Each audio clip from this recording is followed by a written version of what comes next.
Je m'appelle Paul, mon nom d'artiste. Je suis peintre, sculpteur. Je travaille autour aussi des objets et mon travail est lié aussi au langage.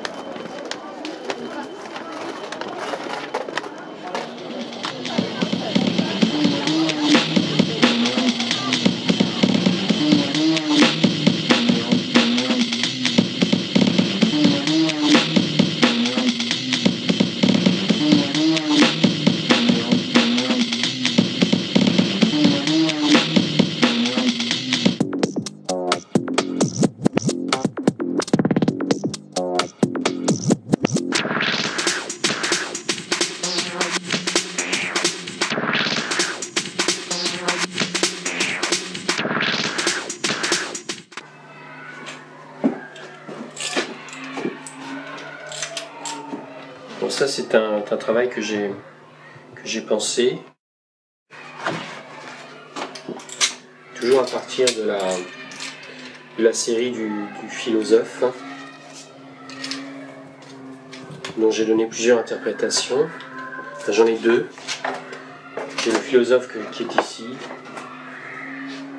qui est un petit animal sur une forme de bateau très simple, qui est recouvert de coquilles d'œufs, qui peut fossiliser par les œufs et qui regarde vers le haut pour avoir des idées. C'est pour ça que c'est un philosophe. Et le deuxième philosophe, c'est celui qui est là, qui lui réfléchit en même temps. Je pense que c'est... Et c'est vrai que c'est à partir de sa tête qu'est suspendu un œuf et qui arrive au niveau de ses yeux. L'œuf, là, est au niveau de ses yeux.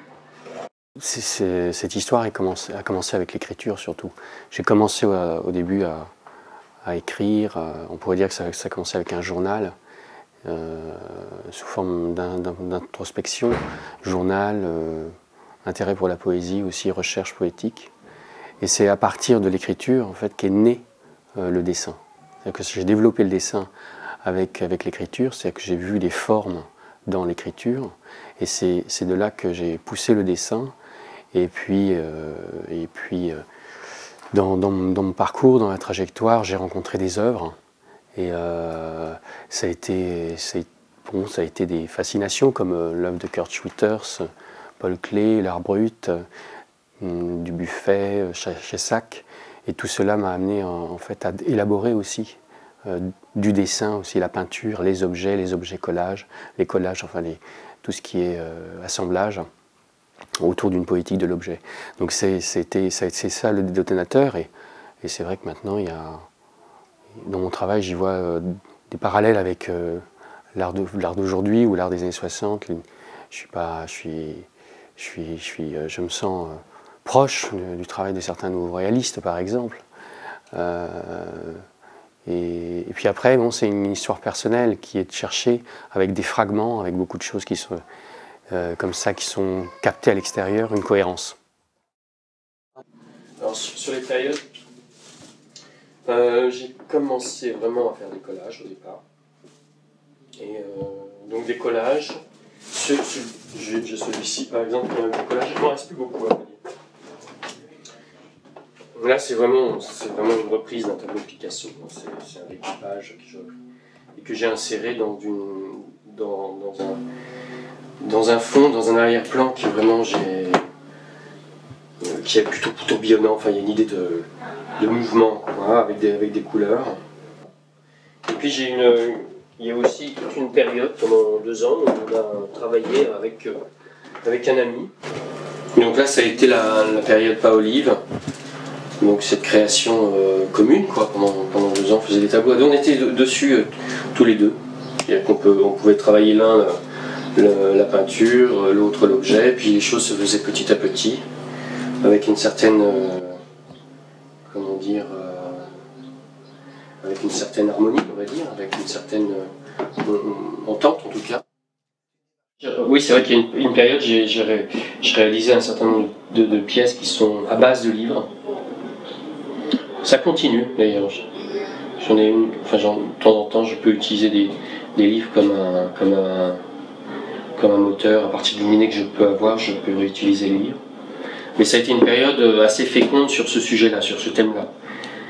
Donc l'impulsion est venue du fait que j'avais énormément de livres dans des bacs, j'accumulais dans ce désir de savoir. Et comme j'en avais beaucoup, de savoir, ce trop de quoi en faire, et c'est de là qu'est née en fait l'idée d'objet.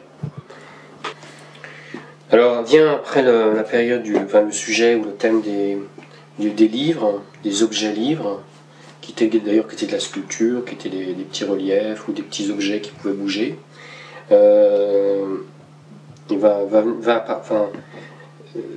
naître une autre période avec des persiennes. Et ça c'est la première. Et c'est un peu, il y a toujours l'idée un peu de recyclage malgré tout. Je l'ai découpé et je l'ai refaçonné. Donc en fait il y a un jeu à la fois de vagues, de courbes, et puis un jeu justement de vertical en laissant justement les lattes de persiennes telles quelles. Donc ça c'est la première qui doit dater de 96. Et de là, ça m'a donné envie de prolonger ce travail plus sérieusement en déclinant le sujet. Ça me donne un support. J'ai un support dans lequel je peux me retrouver. Voilà. Et là, c'est plus un jeu cinétique. Ça vient en fait d'un dessin que j'ai vu c'est dans les grottes de Thessalie. Le char d'Égée, ça date de 500 ans, ça fait de 2500 ans en fait. Un dessin absolument incroyable. On voit un cheval partir à toute vitesse qui tire un char, et le personnage est complètement comme une figure de bande dessinée, quoi. Et ça m'a intéressé de projeter en fait ce char sur une persienne, justement par le rythme, par le jeu du rythme, et puis en même temps à l'intérieur du char d'inclure une tour Eiffel, parce que finalement la forme, quand on la regarde verticalement, ça reprend la forme d'une tour Eiffel, quoi. Donc l'idée de jaillissement qui serait vertical, qui est ramené à l'horizontale avec ce char d'Égée. Alors oui, la persienne c'est aussi un objet qui a un volume, mais moi qui suis dans un rapport quand même assez physique, ou de sensations matériaux, j'aime bien ce rapport-là. C'est-à-dire que c'est quelque chose qu'on peut démonter, qu'on peut remonter autrement.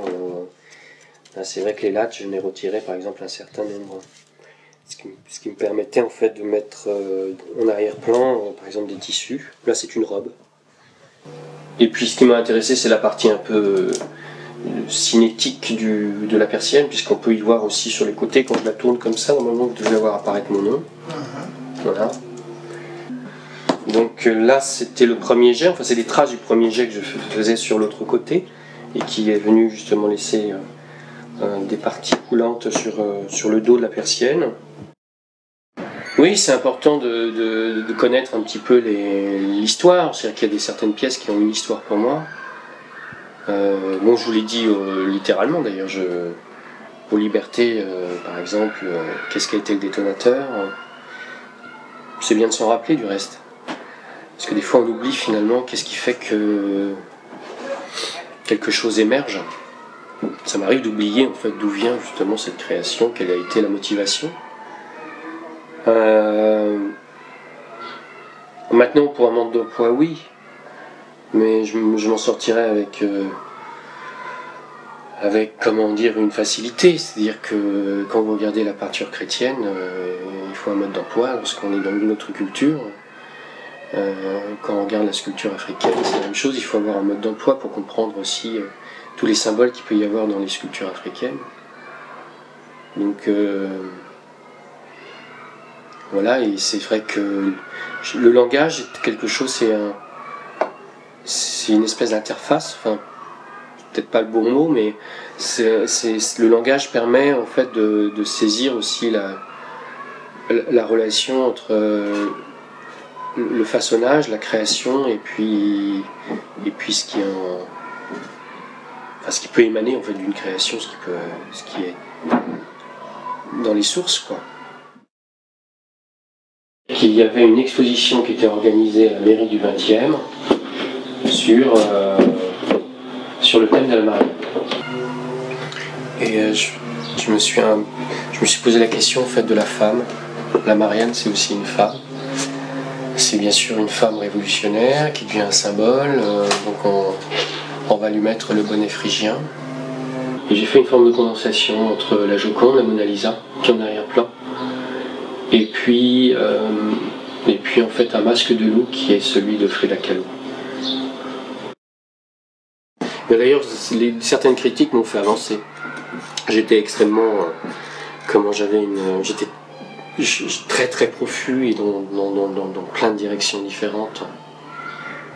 Et le fait, par exemple, que je travaille sur des formats, c'est petit à petit que tout cela s'est mûri en fait. Hein, mais le fait de jouer sur de la série, mais qui sont des séries ouvertes, ce ne sont pas des séries en fait où c'est un même sujet. On peut trouver à l'intérieur des séries déjà plusieurs séries. C'est pas des séries obsessionnelles. En tout cas, je veux arriver à une bonne centaine je voudrais arriver. C'est vrai que la question du nombre m'intéresse. C'est d'arriver là. Je sais qu'il y a 100. Ça me plaît bien de savoir qu'il y a 100 portraits qui sont faits dans des formats comme ça.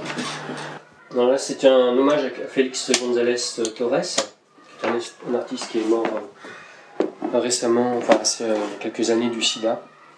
Il avait fait une pièce qui s'appelait Perfect Clovers, avec en fait 2 cadrans d'horloge dont les aiguilles étaient exactement à la même heure.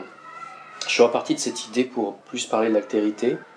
Et là, je suis parti d'une attache en fait, de bateau au bord de mer, qui est tout en métal, et qui a une forme très irrégulière, et que j'ai superposé au lieu de juxtaposer avec un néon tout blanc.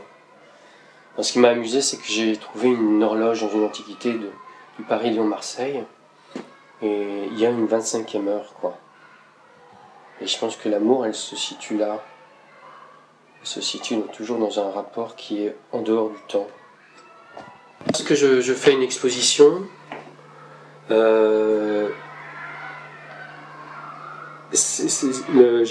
souvent j'ai des bons retours. C'est-à-dire que ça fait du bien. Ça leur fait du bien de voir mon travail. Peut-être parce que je m'amuse aussi, il y a une part de jeu et ça permet aussi de... Et ça, j'ai du mal à en parler. Sur la question des autres, de la vie, et puis la question de la vie et la création, il y a deux phrases en fait que j'aime bien. C'est la phrase de Paul Klee. Donc l'art ne reproduit pas le visible, il le rend visible. Donc c'est une façon de se sortir de l'imitation de toute façon, mais c'est une idée aussi que l'art est une possibilité de voir. Alors que voir, ça peut passer par l'imitation, par plein d'autres façons, mais en tout cas c'est une façon de voir, c'est de rendre visible. Et il y a une autre phrase, alors je ne me souviens plus très très bien de comment elle est formulée, mais c'est Robert Filiou qui dit l'art rend la vie intéressante plus que l'art. En gros, ça veut dire ça. C'est-à-dire que s'il n'y avait pas l'art, la vie serait peut-être moins intéressante. Mais ce qui est plus important, c'est la vie. Et que l'art est comme une espèce de... Ça fait partie de la vie et c'est quelque chose qui est une forme de moteur. Et moi, j'aime bien cette idée-là.